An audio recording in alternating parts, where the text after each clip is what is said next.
చాలా ప్రొటెస్ట్ కూడా చేశారు. రాష్ట్రంలో వెంకటేశ్వర స్వామికి అన్యాయం జరుగుతూ ఉంది, దేవాలయాలపైన దాడులు జరుగుతున్నాయి, ఎవరన్నా ఎదిరించి మాట్లాడితే వాళ్ళందరి మీద విపరీతమైనటువంటి కేసులు పెట్టి హెరాస్ చేసే పరిస్థితి వచ్చింది. నేను కూడా ఒక బాధితుడిని. రాముడి తల తీసేస్తే అక్కడికి పోయి అక్కడ ఏం జరిగిందో వాస్తవాన్ని ప్రజలకు తెలియజేయాలనుకుంటే తిరిగి నా మీదనే కేసులు పెట్టే పరిస్థితికి వచ్చారు. అలాంటి పరిస్థితులన్నీ చూశాం. అందుకే నేను ముఖ్యమంత్రి అయిన తర్వాత మొట్టమొదటి సంతకం ఒక ప్రిన్సిపల్ సెక్రటరీని వేసుకోవాలి, అప్పుడే బిజినెస్ అంతా వాళ్ళు చేస్తారు. అది వేసిన తర్వాత రెండో సంతకం తిరుమల తిరుపతి దేవస్థానం ప్రక్షాళన కోసం ఈవోని నామినేట్ చేశాను. తద్వారా దీన్ని పూర్తిగా ముందు తీసుకుపోవడం కోసం ఆ రోజు శ్యామలరావు గారిని వేశాం. ఇప్పుడే ఉప ముఖ్యమంత్రి గారు అన్నారు, ఎన్డీఏ మీటింగ్లో నాకు వచ్చిన రిపోర్ట్, ఆ రిపోర్ట్ని బేస్ చేసుకొని ఆ రోజు ఎన్డీడీబీ ఏదైతే ఇచ్చారో ఆ రిపోర్టే నేను చెప్పాను. అక్కడి నుంచి జరిగిందంతా కూడా మీరు ఒకసారి చూస్తే ఈ రోజు ఈ యొక్క సమాచారం అంతా కూడా ఇక్కడ ఉండే సభ్యులంతా కూడా మీరే కాదు, రాష్ట్రంలో ఉండే ప్రజలంతా ఆవేదనతో ఉన్నాం, ఆందోళనతో ఉన్నాం. అందరి మనోభావాలు కూడా దెబ్బతినే పరిస్థితికి వస్తుంది. నేను కూడా 45 సంవత్సరాలుగా రాజకీయాల్లో ఉన్నా. రేపు 28కి 50 సంవత్సరాలు అవుతుంది. అయితే మీరు గుర్తుపెట్టుకోవాల్సింది, నేను ఎప్పుడు కూడా వెంకటేశ్వర స్వామి మా ఇంటి కుల దైవం. ఏ కష్టం ఉన్నా బాధలున్నా ఆయనకి చెప్పి ముందుకు పోవడం తప్ప వేరే మార్గం లేదు. మళ్ళీ చెప్తున్నా, ప్రతిరోజు నేను ఒక 2 నిమిషాలు ఆయన ఫోటో పెట్టుకొని ప్రార్థన చేసి మంచి మనసునివ్వండి, మంచి పని చేయడానికి ఆశీర్వదించమని కోరుకుని అక్కడి నుంచి భారం అంతా దేవుడి పైన వేసి ఇంతవరకు పనిచేస్తా వచ్చాను. అదే నా శక్తి. దానివల్ల నేను ముందుకు పోతున్నానని చెప్పి కూడా మరొక్కసారి మీ ద్వారా తెలియజేస్తున్నా. అందుకే అనేక సార్లు చెప్పాను, సాక్షాత్ వెంకటేశ్వర స్వామి నా మీద 23 క్లేమోర్ మైన్స్ బ్లాస్ట్ చేస్తే నన్ను కాపాడింది ఆ దేవుడు తప్ప, ఇది నాకు పునర్జన్మ తప్ప ఇంకోటి కాదు. అలాంటి నా జీవితంలో మీరు చూస్తే ఎప్పుడు కూడా వెంకటేశ్వర స్వామికి దగ్గరలో నేనున్నా. ఎంతో మంది దగ్గరికి వచ్చి ఉద్యోగాలు కానీ షాపులు కానీ అక్కడ ఇంకోటి చేయాలంటే ఎప్పుడు నేను ఇల్లు కాలేదు. నేను ఇప్పటికి కూడా ముఖ్యమంత్రిగా ఉన్నా, ప్రతిపక్షంలో ఉన్నా, నేరుగా క్యూలో వెళ్లి దర్శనం చేసుకొని వచ్చాను తప్ప ఇంకోటి కాదు. ఎందుకంటే మనం చేసేదానికి సేవ చేయాలి. ఆ సేవలో మనం ఉంటే రాష్ట్రానికి మంచి జరుగుతుంది, అందరికీ మంచి జరుగుతుంది. మనం ముందుకు పోతున్నాం అధ్యక్ష. నేను ఆ రోజు కూడా అధ్యక్ష మనందరం గుర్తుపెట్టుకోవాలి, నేను సిద్ధాంతపరంగా పోరాడాను. తీవ్రవాదుల సమస్యలో నేనేం పెట్టుకోవాల్సిన పని లేదు. నేను ఒక సిద్ధాంతపరంగా ఇది జరగదు, దీంతో రాష్ట్రం దేశం నష్టపోతుంది కాబట్టి మీరు కూడా మెయిన్ స్ట్రీమ్ లేక రమ్మంటే వారు రాలేదనే ఉద్దేశంతో ఆ రోజు రాష్ట్రంలో ఉండే ప్రత్యేకమైన పరిస్థితులపైన పోరాడాం. కడాన నా మీద వాళ్ళు ఇచ్చేసే పరిస్థితి ఇచ్చారు. నేను ఆ రోజు ఏదైతే చెప్పానో ఈ రోజు తుది దశకు కూడా తీవ్రవాద సమస్య చేరే పరిస్థితి వచ్చింది. అంటే నిన్న మనం చూస్తా ఉంటే టాప్ లీడర్స్ అందరూ కూడా సరెండర్ అయ్యే పరిస్థితికి వచ్చారు. దేశంలో కేంద్ర ప్రభుత్వం చొరవతో ఈ యొక్క నక్సలిజం కూడా మార్చి లోపల ఎక్కడా లేని పరిస్థితి వస్తుంది. అయితే అధ్యక్ష ఇక్కడ ఒకసారి మీరు చూడాల్సింది, రాష్ట్ర ప్రజానీకం కూడా ఇప్పుడే ఆవేదన మీరు తెలియజేశారు. అందులో ఉండే కుట్రపూరితమైనటువంటి చర్యలు కూడా మనం గుర్తుపెట్టుకోవాలి. నేను ఒక లడ్డు విషయమే నేను మాట్లాడడం లేదు.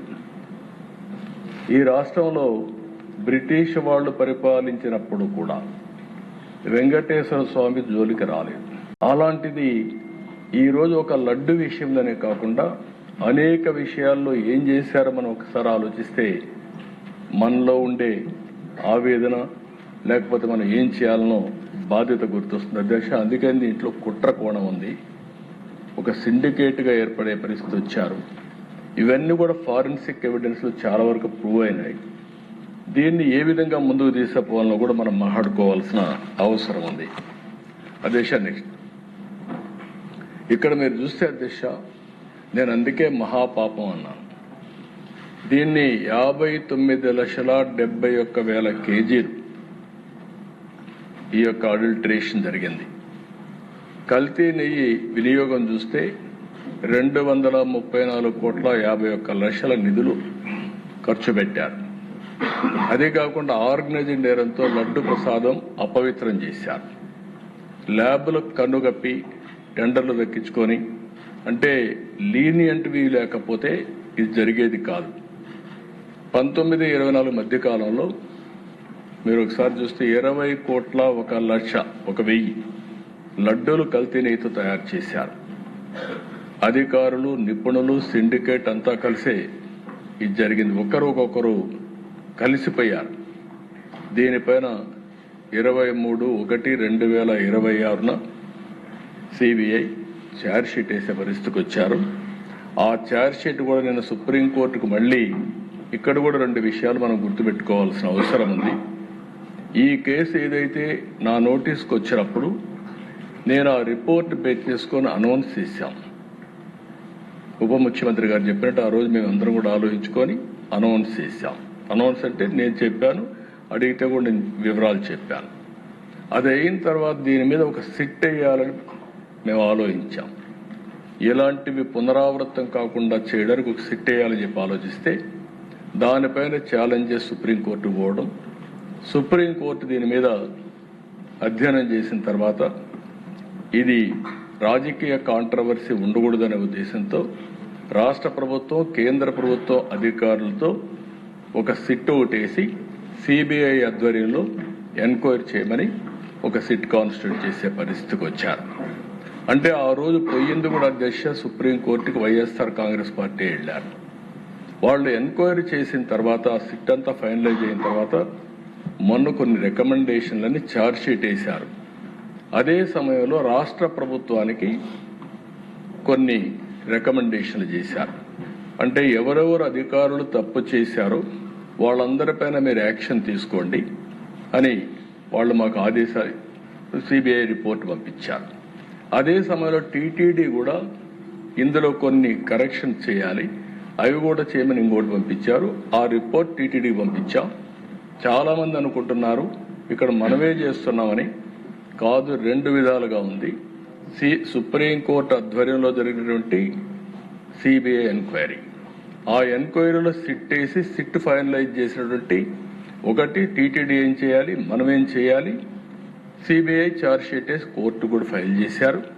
నిన్న కోర్టు కేసింది నెంబరింగ్ కాకపోయినా మళ్ళా వైఎస్ఆర్ కాంగ్రెస్ పార్టీ ఆధ్వర్యంలో కానీ ఎవరైనా కానీ సుబ్రహ్మణ్య స్వామి గారు అడ్వకేట్ కింద సుప్రీంకోర్టులో వేసే ఫైల్ వేశారు. దీన్ని అడ్డుకునే ప్రయత్నం చేస్తే సుప్రీంకోర్టు చాలా స్పష్టంగా ఇందులో నథింగ్ రాంగ్, దీన్ని లాజికల్గా తీసుకుపోవాల్సిన అవసరం ఉంది, ముందుకు బొమ్మని వాళ్ళు వేసిన రిట్ని డిస్మిస్ చేసే పరిస్థితికి వచ్చారు. ఇప్పుడు చూస్తే అధ్యక్ష ఆ సందర్భంలో నిన్న కొంతమంది నాయకుల యొక్క రిపోర్ట్లు కూడా నేను చూశాను. ఎందుకు మాట్లాడుతున్నారు, మీరు యాక్షన్ తీసుకోమని. అంటే రాష్ట్ర ప్రభుత్వమే యాక్షన్ తీసుకుంటుంది అనే విధంగా కూడా మాట్లాడుతున్నారు. ఇది కేంద్రంలో సిబిఐ ఉంది, సుప్రీంకోర్టు ఆధ్వర్యంలో జరిగింది. రాష్ట్ర ప్రభుత్వానికి కొన్ని రికమెండేషన్లు చేశారు, అధికారులపైన యాక్షన్ తీసుకోమని. అవన్నిటిపైన యాక్షన్ తీసుకోవడానికే 1 మ్యాన్ కమిషన్ వేసి ముందుకు పోతున్నాం. కూలంకుషంగా రాష్ట్ర ప్రజలందరికీ సిబిఐ రిపోర్ట్, మన దగ్గర ఉండే ఆధారాలు, లేకుంటే ఫారెన్సిక్ ఎవిడెన్స్ అన్ని పెట్టుకొని ఒక బ్రాడ్గా ఇస్తున్నాం. కల్తీ కుట్ర ఏ విధంగా జరిగిందంటే 2020 జనవరి, ఫిబ్రవరి టెండర్ నిబంధనలు మార్చి కమిటీ మార్చారు. 371 నెంబర్ రెజల్యూషన్తో నాణ్యతా ప్రమాణాలన్నీ తగ్గించే పరిస్థితికి వచ్చారు.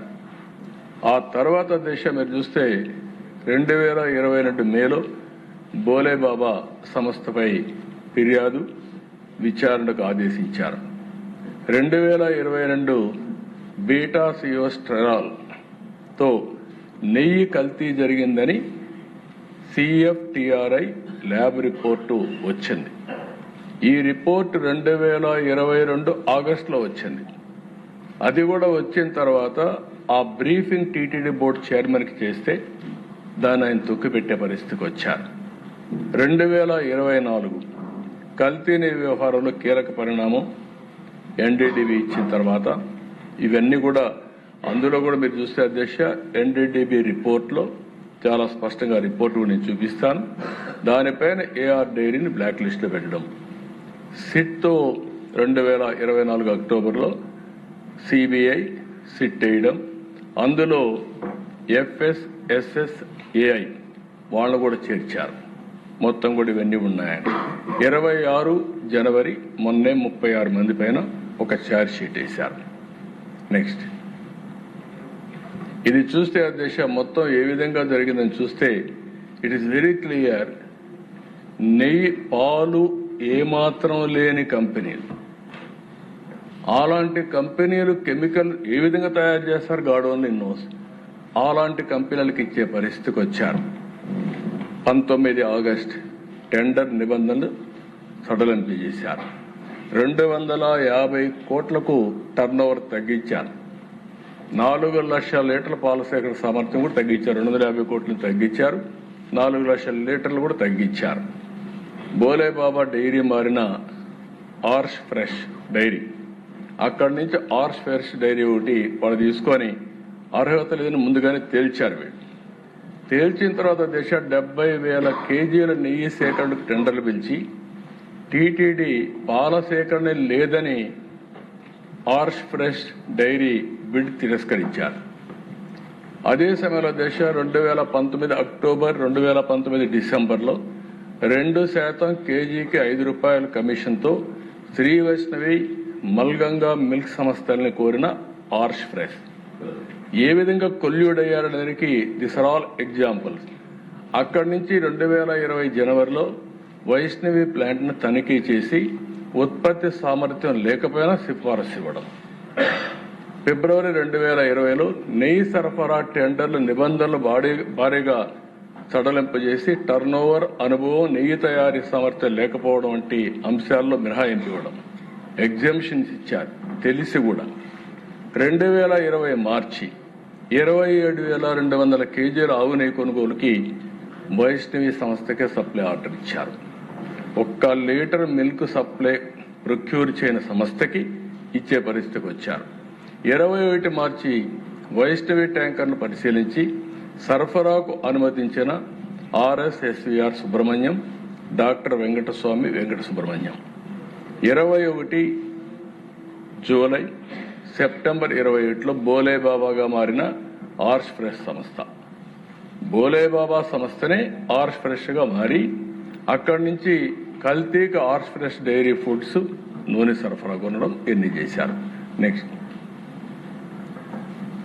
ఇక్కడి నుంచి చూస్తే అధ్యక్ష 2021 నవంబర్ 20,50,000 కేజీల నెయ్యికి టీటీడీ టెండర్లు, కేజీకి ₹329 చొప్పున బోలేబాబాకు నెయ్యి సప్లై ఆర్డర్ ఇచ్చారు. బోలేబాబాని లంచం అడిగిన చిన్నప్పన్న అంగీకరించని బోలేబాబా తనిఖీకి టీటీడీ అక్కడి నుంచి ఆ జీఎం పైన ఒత్తిడి, టీటీడీ జీఎం పైన ఒత్తిడి, ఇవన్నీ జరిగాయి. 2022 జూన్ ఫతేపూర్లోని బోలేబాబా ప్లాంట్ తనిఖీ చేసిన టీటీడీ బోలేబాబాపై అనర్హత వేటు, డబ్బులు ఇవ్వడానికి అప్పట్లో బోలేబాబాను తీసేశారు. కానీ నెయ్యి మాత్రం ఇన్ఫీరియర్ క్వాలిటీని అప్పుడు కూడా ఐడెంటిఫై చేయలేకపోయారు.